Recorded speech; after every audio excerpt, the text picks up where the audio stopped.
Philippines का visit visa आप Pakistani passport पर किस तरीके से हासिल कर सकते हैं। फिलीपींस का विजिट वीजा पाकिस्तानी पासपोर्ट पर हासिल करना निहायत ही आसान है। अस्सलाम वालेकुम, welcome to my YouTube channel visa consultant vlogs. Visa consultant vlog साथ मैं हूं आपका दोस्त जिशान सदीक। अगर अभी तक आपने हमारा यूट्यूब चैनल सब्सक्राइब नहीं किया तो आपसे रिक्वेस्ट है हमारा यूट्यूब चैनल सब्सक्राइब कर लें और साथ बेल आइकन लाजमी प्रेस कीजिएगा ताकि आने वाले जो भी व्लॉग हो, वीजा इंफॉर्मेशन हो, वो आपके पास टाइम बाय टाइम पहुंच सके। आज के इस व्लॉग में हम बात करेंगे फिलीपींस विजिट वीजा के बारे में। फिलीपींस का वीजा आप किस तरीके से प्रोसेस करते हैं, क्या आपको डॉक्यूमेंट सबमिट करवाने के लिए एम्बेसी जाना पड़ता है या आप किसी ड्रॉप बॉक्स में डॉक्यूमेंट सबमिट करवाते हैं, उसके रिक्वायर्ड डॉक्यूमेंट्स और कौन से ऐसे मेजर डॉक्यूमेंट्स होते हैं जो आपको मिनिस्ट्री ऑफ फॉरेन ऑफिस से अटेस्ट करवाने पड़ते हैं। और वीडियो के लास्ट में आपको बताएंगे इसका वीजा प्रोसेसिंग टाइम और कौन सी मिस्टेक्स अगर आप नहीं करेंगे तो आप फिलीपींस का विजिट वीजा पाकिस्तानी पासपोर्ट पर बहुत ही आसानी के साथ हासिल कर सकते हैं। अगर आप फिलीपींस का वीजा अप्लाई करना चाह रहे हैं या आपको इन्फॉर्मेशन चाहिए तो इस वीडियो को एंड तक देखिएगा ताकि इन्फॉर्मेशन आपको इस वीडियो से मिल सके।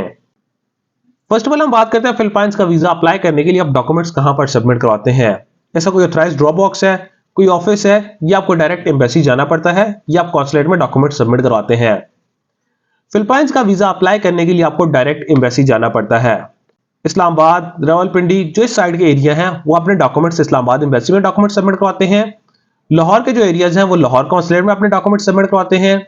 सिंध और जो कराची के लोग हैं वो कराची कॉन्सुलेट में अपने डॉक्यूमेंट सबमिट करवाते हैं। इसका कोई ऑथराइज्ड ड्रॉप बॉक्स नहीं है, कोई ऑथराइज्ड ऑफिस नहीं है, आपको डायरेक्ट पर्सनल अपीयरेंस पर एम्बेसी या कॉन्सुलेट में जाकर अपने डॉक्यूमेंट सबमिट करवाने होते हैं। सुबह 9 बजे से लेकर 11 बजे तक जाकर आप अपने डॉक्यूमेंट सबमिट करवाते हैं। कोई अपॉइंटमेंट नहीं रिक्वायर्ड होती, आप सुबह 9 बजे से लेकर 11 बजे तक जाके अपने डॉक्यूमेंट सबमिट करवा सकते हैं। डॉक्यूमेंट सबमिट करवाने के लिए आपको प्रॉपर एक प्रोफाइल रेडी करनी पड़ती है। इसमें जो रिक्वायर्ड डॉक्यूमेंट्स होते हैं उसमें आपका पासपोर्ट आता है। अगर आप short term category visa apply कर रहे हैं 3 मंथ्स वाला तो उसमें आपका पासपोर्ट मिनिमम 6 मंथ वैलिड होना चाहिए। और अगर आप 6 मंथ का वीजा अप्लाई कर रहे हैं या 1 ईयर मल्टीपल वीजा अप्लाई कर रहे हैं तो राउंड अबाउट जो आपका पासपोर्ट है 18 मंथ्स के लिए वैलिड होना चाहिए। उसके बाद आपकी 2 पिक्चर्स आती हैं व्हाइट बैकग्राउंड के साथ और 3 मंथ से पुरानी पिक्चर्स आपकी एक्सेप्टेबल नहीं होती। आपकी पिक्चर स्कैन नहीं होनी चाहिए, आपकी पिक्चर कॉपी नहीं होनी चाहिए और प्रॉपर एक अच्छे तरीके से आपकी पिक्चर होनी चाहिए।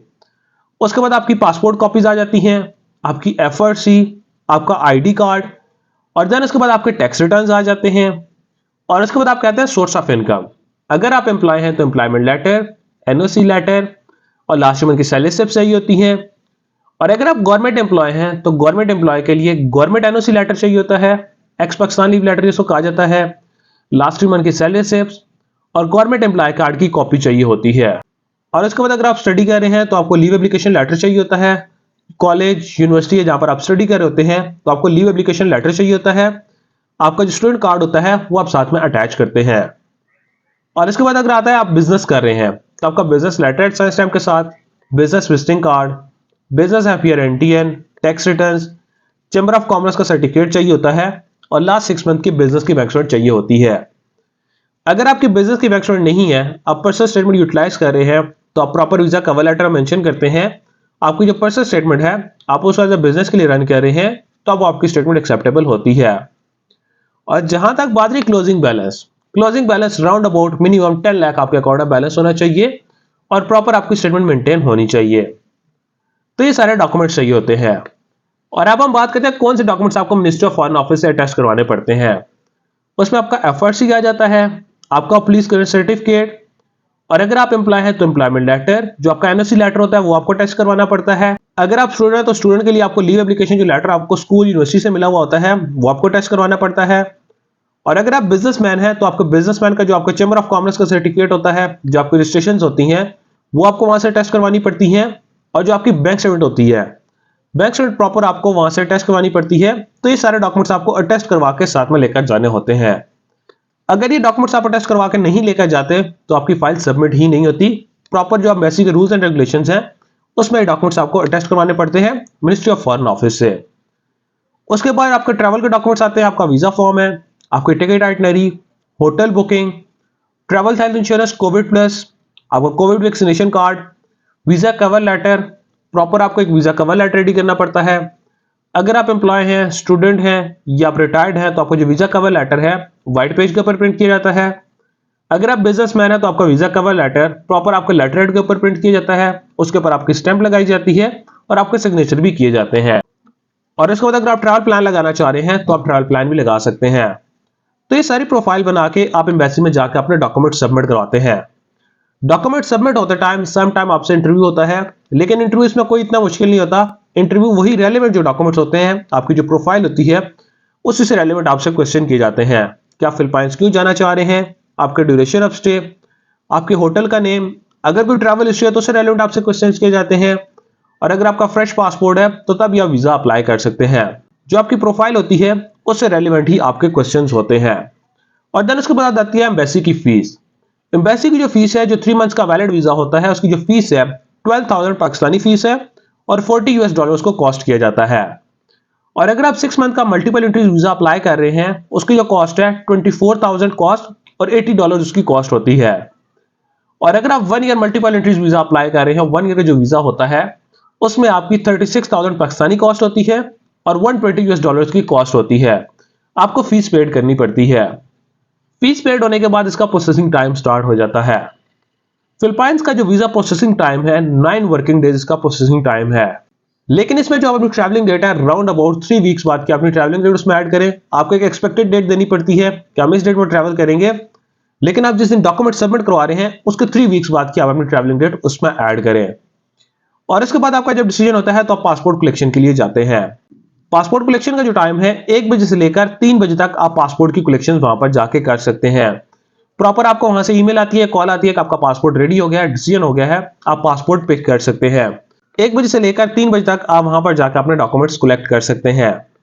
तो ये सारे डॉक्यूमेंट्स चाहिए होते हैं, ये सारा प्रोसीजर होता है। आप किस तरीके से वीजा अप्लाई करते हैं, डॉक्यूमेंट्स कौन से टेस्ट करवाने पड़ते हैं, प्रोसेसिंग टाइम और वीजा फीस। और अब हम बात करते हैं अगर आप वीजा अप्लाई करें तो कौन से मिस्टेक्स नहीं करें। ऐसा फर्स्ट ऑफ ऑल आपको कंफर्म्ड होटल लगाना चाहिए कंफर्मेशन नंबर के साथ। और अगर आप वहां पर आपका फिलीपाइंस का कोई फैमिली विजिट है, आप फैमिली मेंबर्स को मिलना चाह रहे हैं, तो प्रॉपर आपको वहां से फैमिली का इन्विटेशन चाहिए होगा। आप इन्विटेशन के बगैर वीजा अप्लाई नहीं कर सकते। आपके जो फैमिली फ्रेंड्स होते हैं प्रॉपर वहां से आपको इन्विटेशंस मिलते हैं, उनके सारे डॉक्यूमेंट्स चाहिए होते हैं, उनके कार्ड की कॉपी चाहिए होती हैं, जहां पर वो रह रहे होते हैं उनके डॉक्यूमेंट। तो प्रॉपर आपके इन्विटेशन के साथ सारे डॉक्यूमेंट्स आते हैं। अगर आप नॉर्मल विजिट के लिए जा रहे हैं, घूमने फिरने के लिए जा रहे हैं, तो आपका इन्विटेशन लेटर रिक्वायर्ड नहीं होता। इसमें आपको प्रॉपर इन्विटेशन लेटर रिक्वायर्ड नहीं होता। आप नॉर्मल पेपर वीजा अप्लाई करते हैं आप होटल बुकिंग पर, लेकिन आपकी होटल बुकिंग कंफर्म्ड होनी चाहिए विद कंफर्मेशन नंबर। उसके बाद आपकी कोई रॉन्ग इन्फॉर्मेशन बीच में नहीं होनी चाहिए। आपका वीजा का लेटर बहुत ही अच्छे तरीके के साथ रेडी होना चाहिए। और थर्ड नंबर पर आपके डॉक्यूमेंट्स हैं, आप मिनिस्ट्री ऑफ फॉरेन ऑफिस से टेस्ट करवाएं। कोई भी ऐसा डॉक्यूमेंट्स है जो रह जाए तो आपके डॉक्यूमेंट्स वहां पर एक्सेप्ट नहीं होते। प्रॉपर आपके उसमें चक्कर लगते रहते हैं। आप सारे documents ministry of foreign office से टेस्ट करवाएं कि कौन से डॉक्यूमेंट्स अटेस्ट करवाने होते हैं। आप डॉक्यूमेंट अटेस्ट करवा के लेकर जाएं। और क्लोजिंग बैलेंस 10 लाख से लेकर 15 लाख के दरमियान आपका क्लोजिंग बैलेंस होना चाहिए। तो ये 3 से 4 अगर आप मिस्टेक नहीं करते तो आप फिलीपाइंस का वीजा पाकिस्तानी पासपोर्ट पर बहुत ही आसानी के साथ हासिल कर सकते हैं। तो हमने सोचा एक वीडियो बना के अपने यूजर्स को ये बता दें कि किस तरीके से आप फिलीपाइंस का वीजा अप्लाई करते हैं, इसका प्रोसीजर क्या है और कौन से डॉक्यूमेंट्स आपको मिनिस्ट्री ऑफ फॉरेन ऑफिस से अटेस्ट करवाने पड़ते हैं। अगर आप फिलीपाइंस का वीजा अप्लाई करना चाह रहे हैं या आपको कोई और इन्फॉर्मेशन चाहिए तो कमेंट्स बॉक्स में अपनी राय के बारे में जरूर आगाह कीजिएगा। अगर आप हमारे साथ कांटेक्ट करना चाह रहे हैं तो स्क्रीन पर दिए कांटेक्ट नंबर पर आप हमारे साथ रब्ता कर सकते हैं। अदरवाइज आप हमारे ऑफिस विजिट कर सकते हैं। Kamal express and holders private limited, Islamabad D Chowk हमारा ऑफिस है, तो आप हमारे ऑफिस विजिट कर सकते हैं ताकि हम आपको ट्रैवल से रिलेटेड बेस्ट सर्विसेज प्रोवाइड कर सकें। Thank you so much.